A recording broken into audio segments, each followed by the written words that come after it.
everyone, and welcome back to Travels and Tranquility. I'm Lauren. I'm Devin. Today, we're talking about our favorite cruise food and like restaurants included.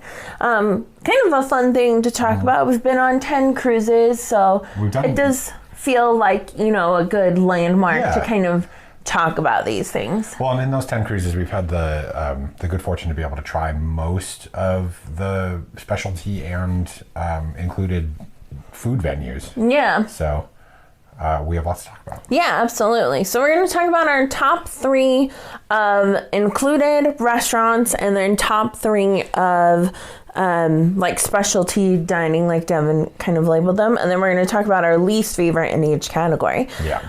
Now, obviously, this is our personal experience and our personal opinion. Food is a very kind of personal topic in a way. Like, it's very subjective. And so this is just what we prefer and our experience and what we like. So, you know, take it with a grain of salt, right? Like, we're not here to judge anybody's food preferences in any way. Absolutely. I'm so picky, like, I get it. So let's talk about included first, because these are ones that are free. They're, you know, on a lot of ships, and, you know, it's where most people eat their meals are in these included restaurants. One of the amazing things about cruising is that no matter where your cruise takes you, you have this really cool and stable home base where there's a lot of stuff that is included. You can definitely sail all of these things, all the places that we've gone and all the ships that we've been on with just the price of admission. Yeah. Like, you don't have to spend another dime. Yeah. And that's really cool. But you can also do that if you want. We'll talk about that later. Yeah. And maybe just to specify too, we're talking Royal Caribbean ships. Yeah. We have one Disney cruise in our experience, and it just didn't feel like that was worth talking about or mentioning because it's not a lot of experience, and it was a really long time ago at this point. And their venues work so much different. Yeah, it's very different. So we're talking Royal Caribbean. Yeah, Royal Caribbean. And these are in no particular order. Our first top included we're going to talk about is Windjammer, which is the included buffet on like all Royal Caribbean ships. They have a Windjammer. I think the buffet is kind of the great equalizer when it comes to all the cruise passengers, because you have cruise passengers from all over the world. And I do think, and there's varying degrees of quality to every Windjammer, I think they really give it their all to offer something that all of their guests would like. I think that's fair. Yeah. I think what I like about Windjammer is that it's different. You know, almost every night they'll have like a specialty or like a specific like thing that they're doing, like Caribbean night, Mexican night, Italian night, or something like that. We've even seen a couple of like Indian nights too, which is so cool. There's always like a little bit of a change, and then you have like the staples that are always there. Like, you know, the vegetarian entrees are always the same usually. You always have like the American classics of like the burgers and stuff like that. There's usually a pasta station. Yeah. And that's kind of nice. So like you have the freedom to try something new, or you could stick to what you know and love. And, you know, it's nice that it's open for breakfast, lunch, and dinner. It's always like a really stable option. Right. If nothing else, you always default to Windjammer. Yeah. And it's usually pretty tasty. I am very sensitive and very picky about buffets. I would not eat at a buffet on land. That is not something that I enjoy. It makes me sad. I don't like it. And that's coming from people who live in a state that is full of casinos. Yeah, we have a lot of buffets. Are stacked to the ceiling buffets, and so we're actually used to, because I know not every person has the opportunity to go to buffets and stuff. They're funny. Yeah, I'm just not a big fan, but I love the one on Royal Caribbean. I never feel weird about the buffet food on Royal Caribbean. I think it's usually really good quality. It's nice that it's included, and I like the variety. I don't know, there's something for that. I also like how in different classes of ships there are like some Windjammers that we found to be better than others. Like, we really liked the one on Ovation. I think that's still the one on Icon was really good. So, you know, but they're all good. Right. Yeah. You're going to find something there that you can enjoy on all of them. Yeah. Our next included restaurant that makes our top 3 is El Loco Fresh, which is the like Mexican kind of dedicated buffet that's usually on like a pool deck.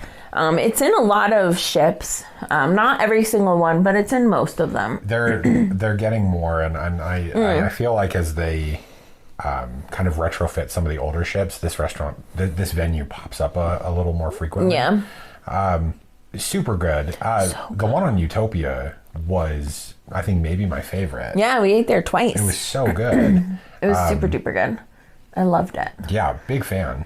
Yeah, I don't know. There's, again, like, it's similar to Windjammer in a way because it is kind of like a buffet. It's like a grab and go kind of quick thing, but it's limited to Mexican food.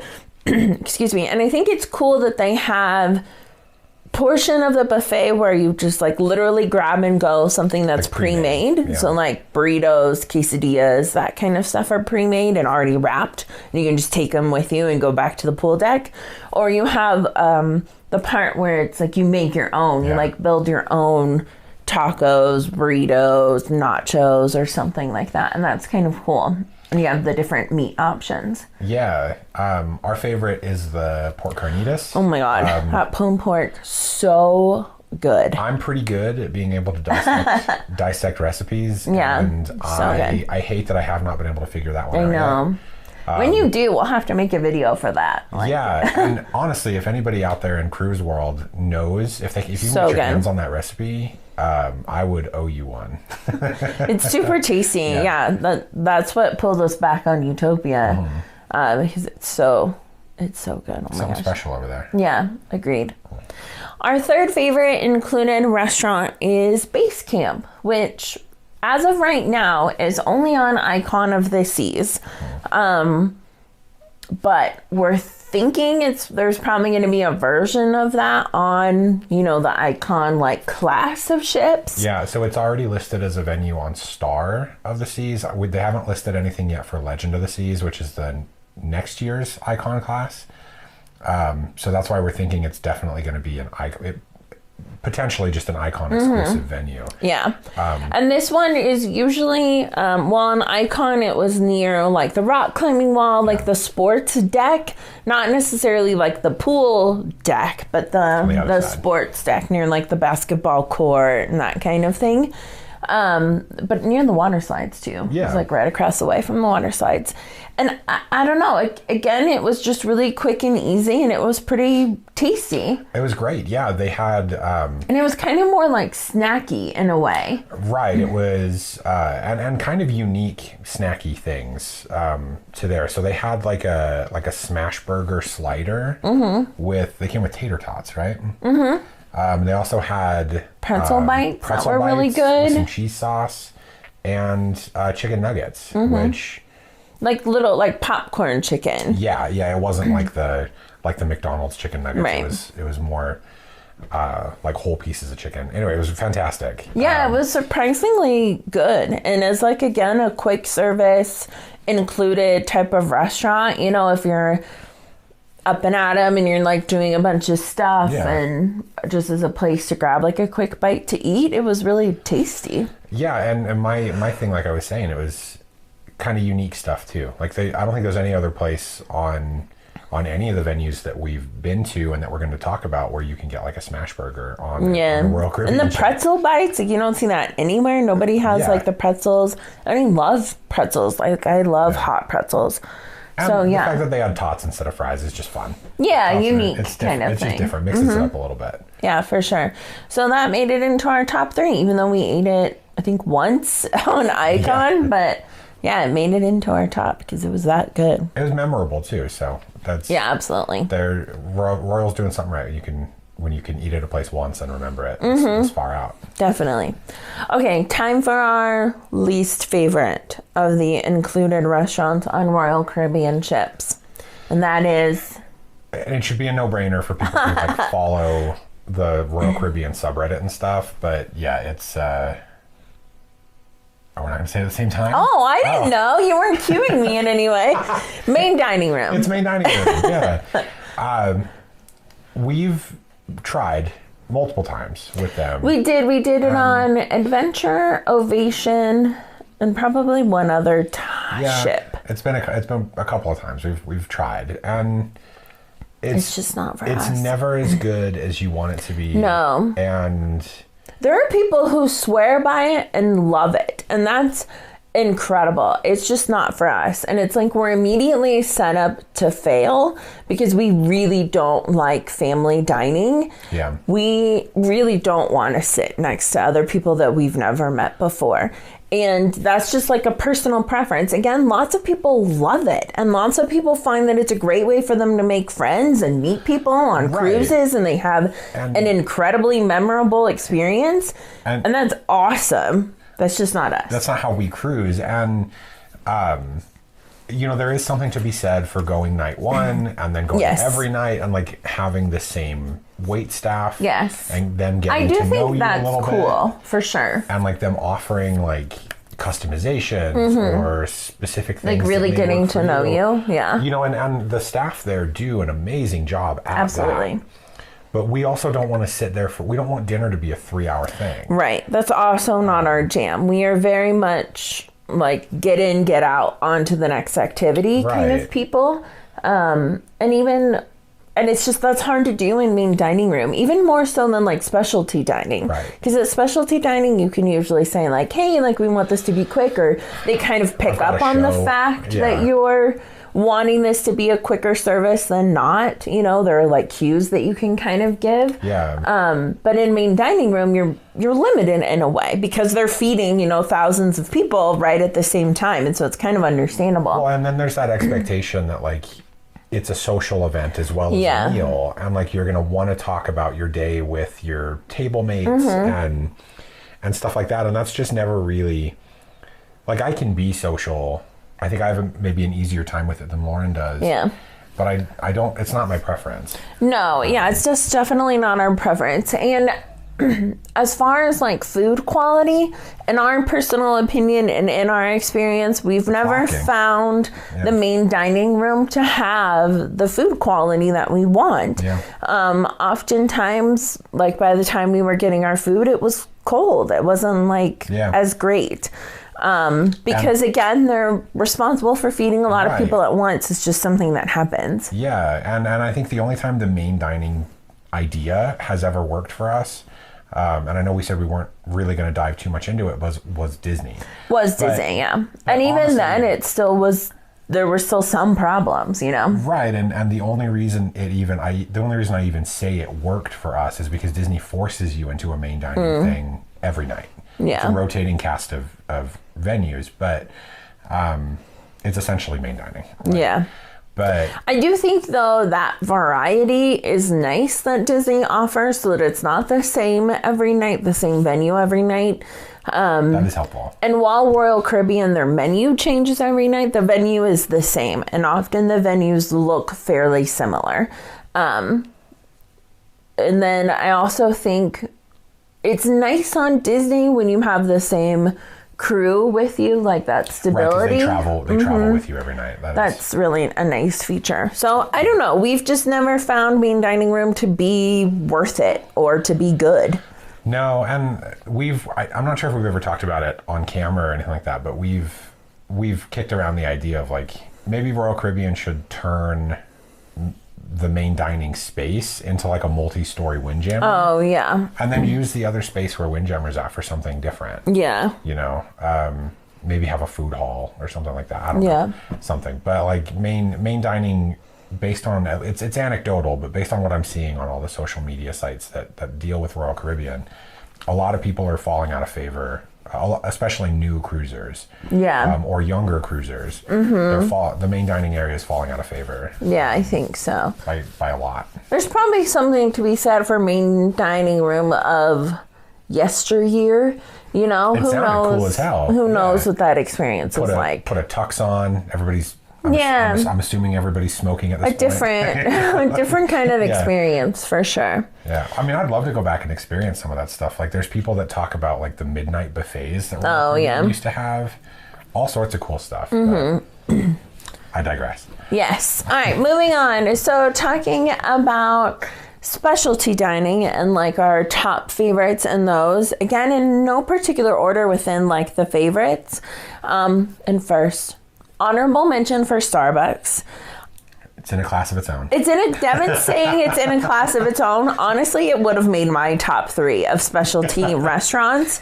Because I absolutely adore it. And I think Devin has said it before, but the best Starbucks is usually the one that's at sea. Starbucks is the best, yeah. So, fine, it's not included, but I want to mention it and say it's in my top 3, and it would probably be in Devin's like 4th slot, if I had let him do a 4. It absolutely is in my top 3. I just thought, given for anybody who's watched our videos, I know we talk about it all the time. They're gonna know that's like it's just kind of boring. It's a given. Okay, yeah.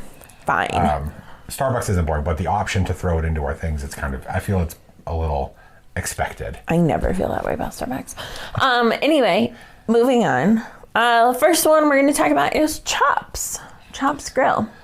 Far and away my favorite venue on any Royal It's Caribbean really ship. good. And I don't know, it's hard because we have had some misses lately. Yeah. Icon Chops was not popping. Allure was not great. Utopia was maybe not as good. Better than Icon. Better than Icon, but not as poppin' as like Navigator. It's true, Navigator. Navigator like hit it out of the park. So Chops is their like steakhouse concept, specialty dining restaurant. It is open for lunch on sea days, and we highly recommend doing specialty restaurants for lunch because it's usually a very similar menu for like half the price, if not less. It's way easy to get into. Yeah, they're so cheap, and it's really good food. It's the same experience. Yeah, like basically. People will tell you that it's different. It is the same. It's very experience. similar. Yeah. And Chops adds on like a burger to their lunch menu, which is really good. Dinner Chops does not have the Chops burger, and the Chops burger it's up there with very good. Best burgers. Yeah, agreed. Yeah. But I think even though we've had some negative experiences at Chops, it still makes it into our top 3. Like, it's still that good overall. And some of those negative experiences aren't necessarily the food, it's the setup of the restaurant. Yeah, on a lot of the newer ships, the way that they're just so smushed together. We have noticed that the venue is not, because on some of the smaller ships like Navigator, the venue is a little more intimate, and I think that was originally how a lot of these specialty dining restaurants were conceived. But now, like, so many people do them. Yeah, I think that's part of it. Is they want more built for space for more people because they know that people want to go there. And so you have a table that's this far away from you on all 4 corners. And you go back and watch our Icon, or maybe we'll be putting in footage. From Icon specifically here, like, we were so close to people. You could hear everything that they were talking about, and then you feel self-conscious having any sort of conversation because, like, they can hear you. For us, we feel awkward filming because, we don't want to interrupt somebody else's meal that they paid money for, but also we're trying to film because that's what we enjoy doing. So it's hard. Well, and then on top of that, like, cruising is, I think, an inherently social thing, kind of like what we're talking about with the main dining room. It's constant where people are like, we're in the middle of filming, and people just walk up and are like, want to talk to us. Cool camera. Yeah. What's that? How's it work? Like, damn it, man. Just wait a second. You can see that it's on. Right? And approach, that's fine. That's not the thing, but it's like, it makes that sort of interaction happen more frequently because it's just packed in there. And so that's a bummer, but I think overall it's making our top because the food is usually really darn good. We love that burger, love that filet. Those French fries are so good. The mashed potatoes are really good. The asparagus is great. Like, it hits more than it misses, and it hardly ever misses on the food. Right, yeah, it's always down to venue. I think we had one bad interaction with some of the wait staff, but besides that, super good. Tops, my favorite by far. Yeah. Next one we want to talk about is Jamie's Italian, which is only on certain ships. It's not the Italian place on every ship. We haven't quite figured out what the idea is on where it's going to go. But because it's kind of random. Yeah, but it's super tasty. So Jamie's is an Italian restaurant, specialty dining restaurant. I would say it's a bit more casual, maybe like the vibe of it feels a little bit casual, and it's a slightly different menu. Like each of the Italian restaurants, because they have 3 specialty Italian restaurants: Jamie's, Giovanni's Kitchen, and Giovanni's Table across like the fleet, and it's kind of different ships and different classes, right? Crazy, there's that many Italian concepts. I know, and they're all kind of different and unique, and they all have their different foods. But Jamie's is really good. We love the penne carbonara. I think was the first. Yes, and this was the first restaurant we had it at. Ovation. Their recipe, if you go back to our cooking video on the penne, that's the recipe that we dissected. Is the Jamie's one? Yeah. Yeah, I think we had it first on Ovation of this season, and it's really good. It's just really tasty. Their menu always hits. It's and I love Italian food. That's probably my favorite like genre of food. Yeah. And I don't know. I don't know what else to say about Jamie's besides I just really love the food. Jamie's, like, if you look at it, all of the stuff that Jamie Oliver does, his whole conceit is like, I'm going to do what the other Italian places do, but fresher. And so they advertise like all the pasta's handmade on site. Everything is, the cheese is grated fresh right at your table. Like salads are mixed, right as they're ordered. All that stuff. And so everything just comes out. It's got that extra little pop to it. Yeah, it's very tasty. Yeah. Our third top specialty restaurant is Giovanni's Kitchen, which is another Italian restaurant. This one we tend to see more often. Yeah. That seems to be the one that's going on newer ships, because it was on Icon and it was on Utopia, is Giovanni's Kitchen. So we don't know if like the contract is done with Jamie Oliver or what that kind of situation is like. But of the two, Giovanni's Kitchen is definitely superior. Table feels like old school Italian, like I don't know how to describe it beyond that. Like it just feels dated. It's kind of dark. The food is average. The menus are all kind of dark. Whereas Giovanni's Kitchen feels like kind of like Jamie's, where it feels fresher and like lighter in color palette and in flavor and stuff like that. So like go back to our Utopia footage and you'll see us at Giovanni's, and it's very open. It's very bright. Yeah, absolutely. It's always, really nice. Same with on Icon. It was really open and bright. And the food is, again, great. Really good. So it's likely they just aren't working with Jamie Oliver anymore, and they just took his concept and rebranded it as Giovanni's Kitchen. Yeah. They're very similar. Very similar. Yeah, but they're both so tasty, and I just love Italian food. I love it at Giovanni's. I think at first I wasn't a fan of Giovanni's Kitchen, and I just loved Jamie's because that was kind of our first experience with really good Italian on Royal Caribbean. But Giovanni's Kitchen has quickly risen. I think the one on Icon was excellent. That meatball appetizer, so good. Oh, fantastic. So good. Yeah. I think where Kitchen falters a little bit is we don't like their dessert offerings as much as we like the dessert offerings at Jamie's or at like Chops. Yeah. Chops has, if you're going to get the specialty desserts, they've got the best. Chops has really good desserts. They have this red velvet cake. So good. I mean, you've seen it. If you've watched our videos, you've seen it, how much we talk about that cake. And that leads us to our least favorite of the specialty dinings, and that is being given to Samba Grill. I think if you watched our Allure of the Seas vlogs and the day that we went to Samba Grill, I think you could tell that we didn't quite enjoy it.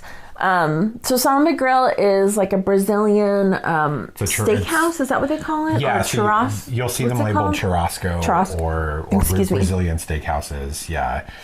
So it's where they come to your table and they have the big flanks of meat and they like carve it off and give it to you. Very similar to the restaurant in Bridesmaids where they all got food poisoning. It's super cool concept. Absolutely. Honestly, I've always wanted to try one, and I think this may have killed that for me. I don't think I ever want to try any of these places again.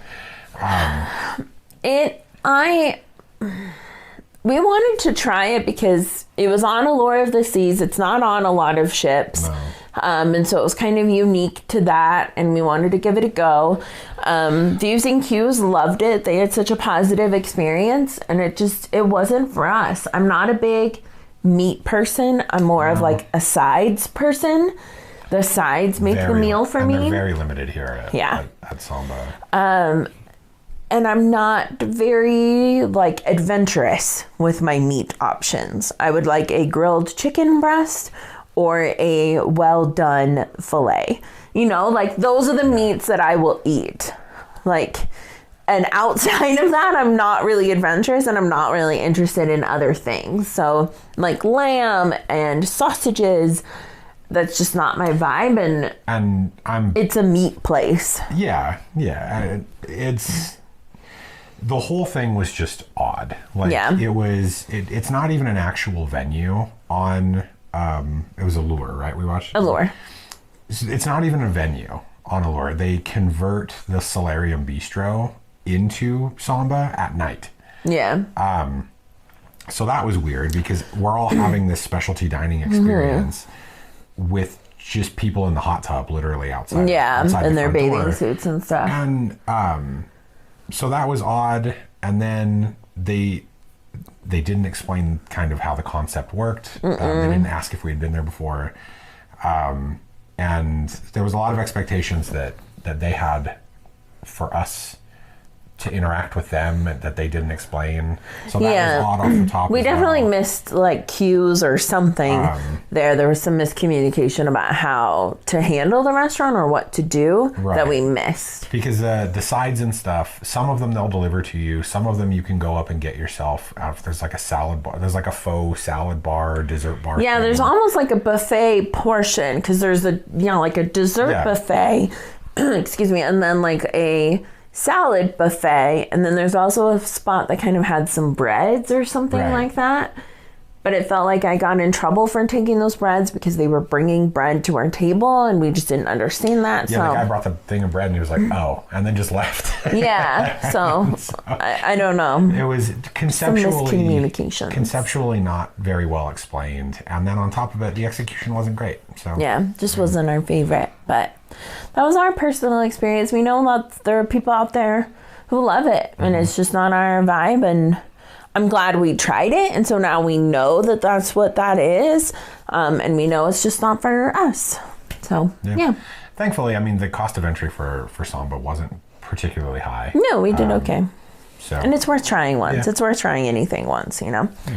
But not to end on a sour note, but that's our video. We hope you guys enjoyed watching. Definitely let us know in the comments down below if you like any of the same venues, or even if you disagree and you had better experiences at our two like least favorites that we talked about, or if you have different opinions. We'd love to hear. Tell us what you think. Yeah, I'm always curious.